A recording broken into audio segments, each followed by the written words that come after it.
Welcome back to Martin Loves Chaos, the place where we slow down just enough to listen to complexity, make space for curiosity, and learn how to work with chaos as a creative force rather than something we have to eliminate. I'm grateful you're here. Today's conversation is one that feels especially needed. So many of us are moving fast, juggling roles, holding responsibilities, trying to keep everything together. And somewhere in the middle of the swirl, we wonder, where did my spark go?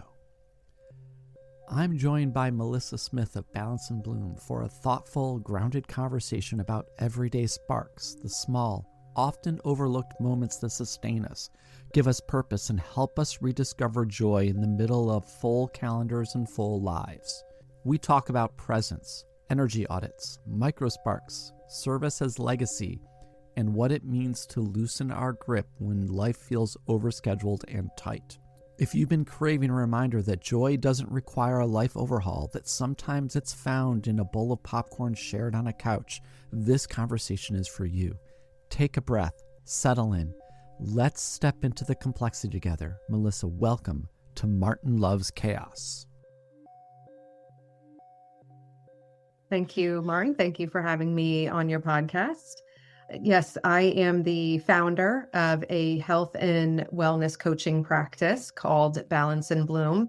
I mostly work out of my home in private one-on-one coaching sessions, although I do have some corporate clients that I visit to talk to their leadership or their employees about things like absenteeism, about just overall wellness, ways to be joyful, ways to just be healthier in the workplace. What is alive for you right now as we sit together, whether it's something that came in this week or just this morning? This is a question that I feel is very timely because this morning I had to stop myself and ask myself that. This week was a little crazy with some sickness in the house and the sports and the typical things that a lot of us have going on a daily basis. And I felt like my grip on things was very tight. Like I was really overscheduled and really tight grip on the outcomes and what was going on with everything between work and the kids. And so I told myself this morning that it's just about presence today. And I was only going to live in the hour of the day. Right now is 11 o'clock. I'm living in 11 o'clock. I'm not thinking about what's happening tonight at 5 or tomorrow at noon. And that has really helped me to calm down today and kind of loosen that grip. I appreciate you acknowledging like, oh, I'm here right now. Where do I need to be? How do I need to show up? What is important at this moment? Sure. That's helping me too. All of us, we're not just an individual. We're not just one person. We're not just in this one moment. We do carry a lot of things from the past, whether it's our ancestors, our family, our upbringing, our current family. Can you share a little bit about your background? What brings you to this point? What are some storylines that bring you to Balance and Bloom today? It's just to help give people sort of a little story of how you arrived to this moment. You mentioned ancestors, and so I think about my family, and I'm from a long line of people that like to be of service of others. I have a lot of educators in my family. I have a lot of nurses. My mom works at a nursing home. She's been there for 20 years. I feel like it is innate in my persona to want to continue that legacy and help others.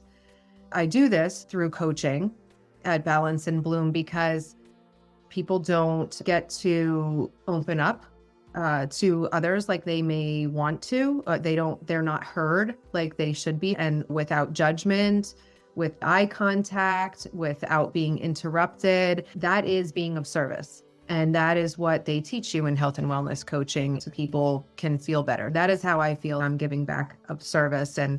And I surround myself with expanders, with people that are lifting others up, people that remind me to lift myself up if I need that reminder.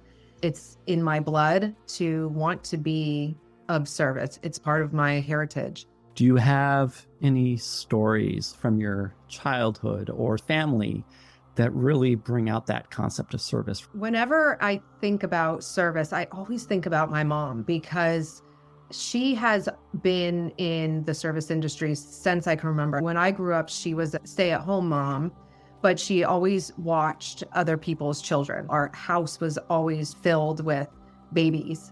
Now she's taking care of older people, and it's similar. The needs of babies and the needs of the elderly, they need constant attention and somebody that is soothing and that is just a good person. And my mom said to me one day that she has two missions when she's with the people that she cares for. She said it is to give a compliment and to get a compliment.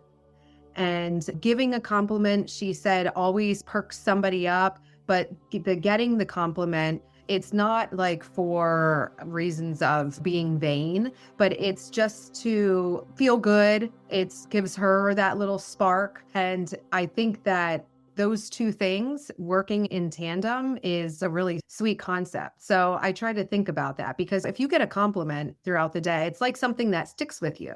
It doesn't matter how small it is, it makes you feel good. She likes to bring joy to others, but she's also really good at receiving joy. Made me think of yesterday. I was in a meeting with a couple of people I'm doing some coaching sessions with, and we all had a moment to share a little appreciation of each other. It was really neat to see the full picture of that person from different angles. When you're getting the appreciation or compliment, sometimes it's hard. I don't know. Is that really me? So being able to receive it is just as important. And I do connect very much with that. Thank you for that story.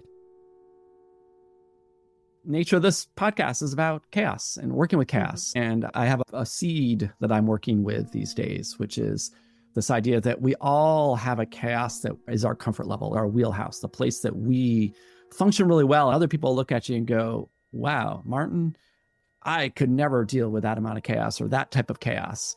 I would love to hear from you. What are those environments or situations that you go into and immediately know how to handle it, and other people look at it and go, wow, Melissa, never in a million years would I ever want to deal with that aspect of our work, of our life, of our situation? The first thing that comes to mind is when people really get to know me, they say to me a lot of times, how in the world do you fit it all in? To me, it's just time management. I have my practice. I'm studying for my national boards to be certified in health and wellness coaching. I have 3 teenage sons. I have 2 dogs. I'm a basketball coach. I'm a flag football coach. I'm a Sunday school teacher. I'm on the PTO. I'm the board president at one of my son's schools. The other one, I'm on the board making a lot of the decisions. To somebody that doesn't have all of those things going on, they might say, how do you fit that all in? It's actually, for me, it's about the time that I have and making it matter. So those things are all important to me. When I look at my calendar and I see those things, I like doing those things. They're important to me. So it's not like I ever say, I don't have any time, because I really try to fit in the things that matter. Many of us overestimate how busy we actually are. We're just putting things on our calendars that we don't even actually enjoy. And so if we could eliminate those somehow, either by setting a boundary or by delegating, or there's a lot of different ways that we can eliminate those things that don't bring us joy, then we have more time for the things that actually do bring us joy. So I do not like vacuuming. I don't like it at all. One time I avoided vacuuming for a few days until it got really bad. And then I said to myself, okay, I'm going to vacuum and time how long it takes me to do this. And it took me 7 minutes to get done with everything that I wanted to get done. And I thought to myself, why did I avoid this for so long for 7 minutes?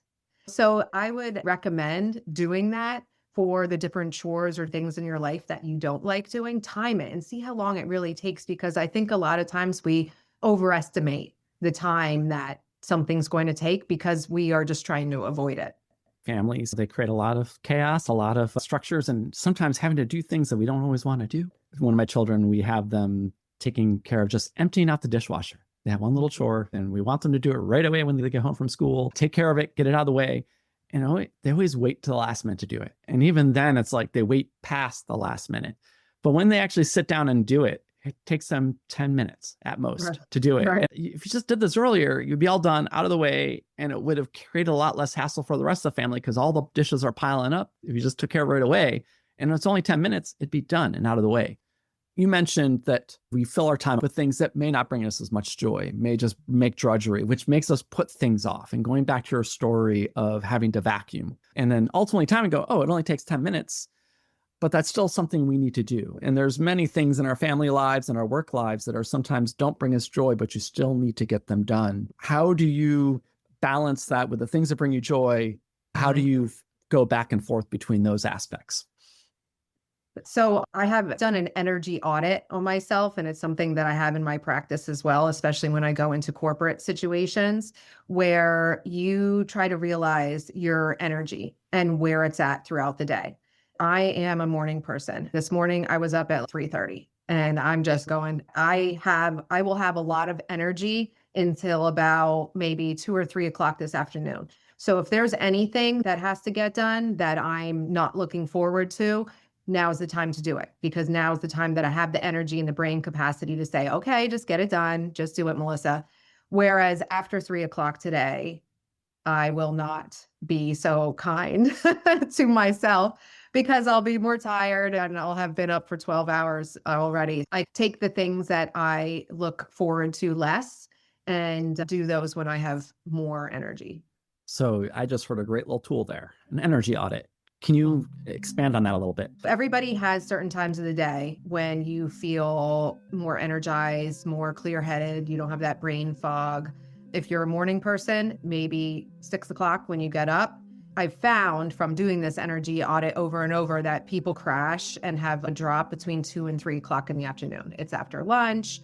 That might be when you want to go out and take a walk, have a cup of tea, do something to get the blood flowing. And then there's other people that have a lot of energy at night. And so through the morning, they don't want to stack the things that they are not looking forward to. They're going to wait till the end of the day. So that might be cleaning, making a phone call to somebody that they might not be looking forward to talking to, but it's something that they have to do. Knowing where your high energy points are throughout the day is when you can do some of those things that you may not be looking forward to as much. I really like the idea that it's individual. I know for me, a lot of times energy, it's even when there's something I'm very passionate about, such as when I love editing podcasts, I'll sit there and I'll like power through whenever it is, even in a time that I know I have brain fog. A lot of times if I don't have that thing that energizes me. So I like the idea that noticing when you have more energy, put some of those things that might take more brain power and energy to complete.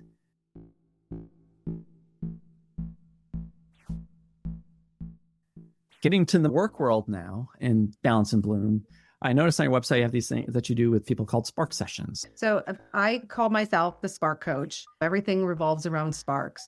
And that's because when I was going through my health and wellness program and talking to people, this one person told me she looked like she had it all together. She is a lawyer and she has 3 kids. Everybody's doing well, great marriage. It looks great on paper. And what she said to me really stuck. She said, I just am not all that happy for some reason. I feel like I've lost my spark.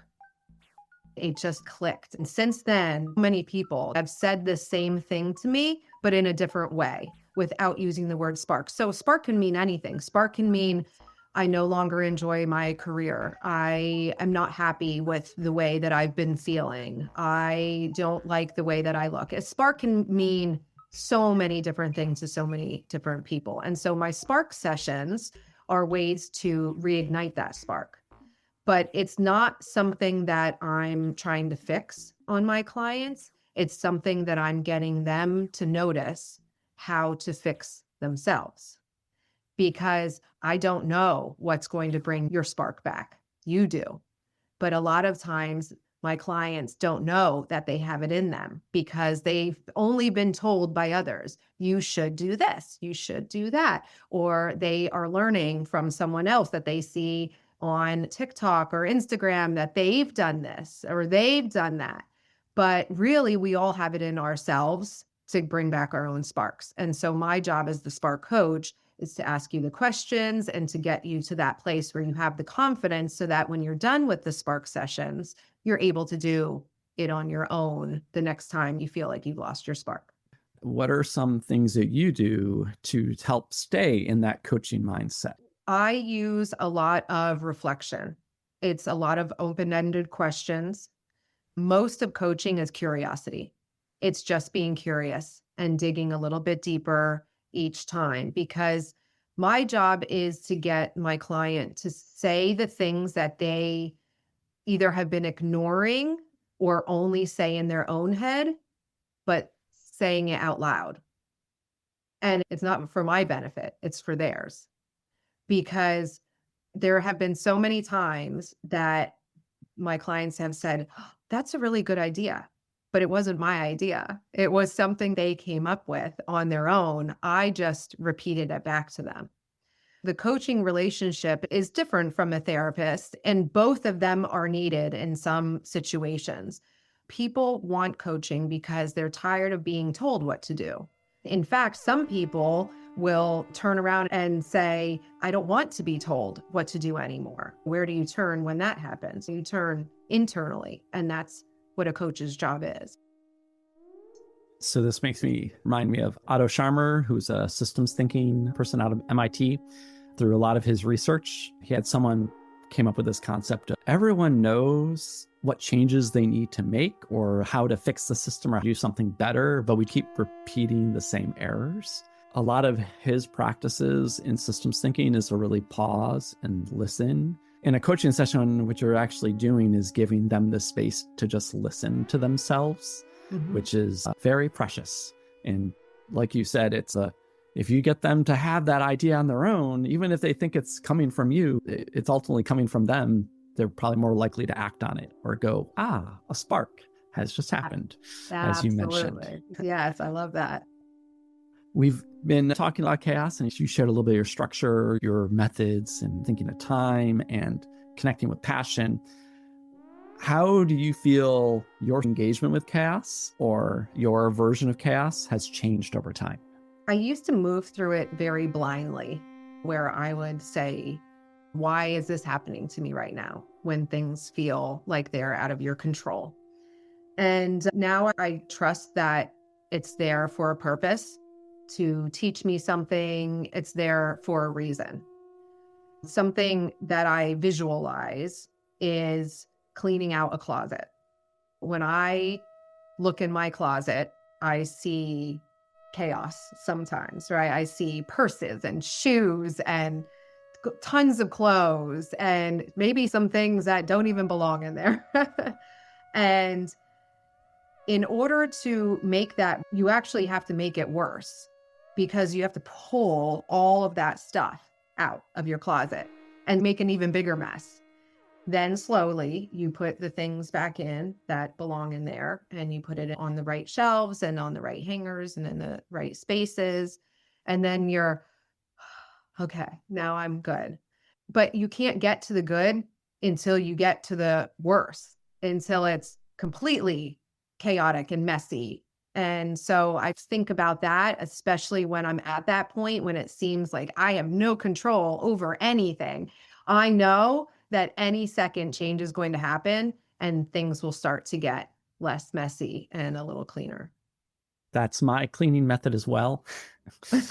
Many times my family members go, "This room was a mess before and now it's really messy. What happened?" I go, "I'm pulling everything apart and putting it back into its place and figuring out what do you keep, what do you get rid of? Because if you just push it all off to the side, you're not actually taking care of it."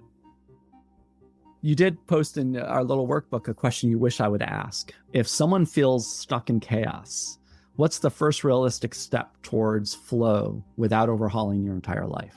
I would say that it is micro sparks. This seems to resonate a lot with people, and I describe it as the opposite of a trigger. So a micro spark is something that you notice throughout your day. Hopefully it's many somethings that make you pause and it brings you joy. For example, the other night I had come downstairs and I have a 16-year-old, a 14-year-old, and a 12-year-old. The two older ones were on the couch and they were sitting right next to each other and sharing a bowl of popcorn, which I don't typically see. I turned and I just thought, wow, that's nice to see that. And I was really glad that moment didn't pass me by, because I'm still thinking about it. I could have been in a rush and I don't even know what I was doing, but I was just doing chores and stuff and it made me stop. What I would recommend to your listeners is enjoying those micro sparks that you see. It can be a pack of deer on the side of the road, something with your family, or it can be something that you see in a restaurant too. It looks like a couple that's been married for a long time sharing food, or something to those ideas that just bring you joy. Because when you're noticing those things, you're more joyful, and then you can pass that ripple effect to the next person you meet. Hopefully that ripple effect can bring more sparks into people's days. That sounds like a great thing for our listeners to do in the next day, in the next time. Have you ever heard of Ross Gay? So he has the What Sparks Joy, What Moments of Awe is a lot of his conversation. This connects very much. He has this one book that he did because every day he wanted to think of something that created awe for him that day, and he wrote it down in his journal every day. And he created a book that is basically a story of that whole experience. As you do that, you start to notice all these little moments of joy. I use it a lot in my meditation groups when I'm trying to help. Just taking a moment and waiting at the bus stop with your kid and noticing that a deer walked through your yard some point last night, and just go, there's some other beings here. And how can we start to connect more to what's present in our world? I think there's a lot of great things here for our listeners. I really do appreciate you joining. I would love for you to share a way that people could connect with you, as well as follow up with you to find their own little ways to create sparks. So I can be found on my website, which is balanceandbloom.life. I am on Instagram at Balance and Bloom. I have a LinkedIn page just under Melissa Smith. I'm very active. I write a lot about micro sparks and about positivity, about just wellness all around. And I'm also on TikTok underneath the Spark Coach.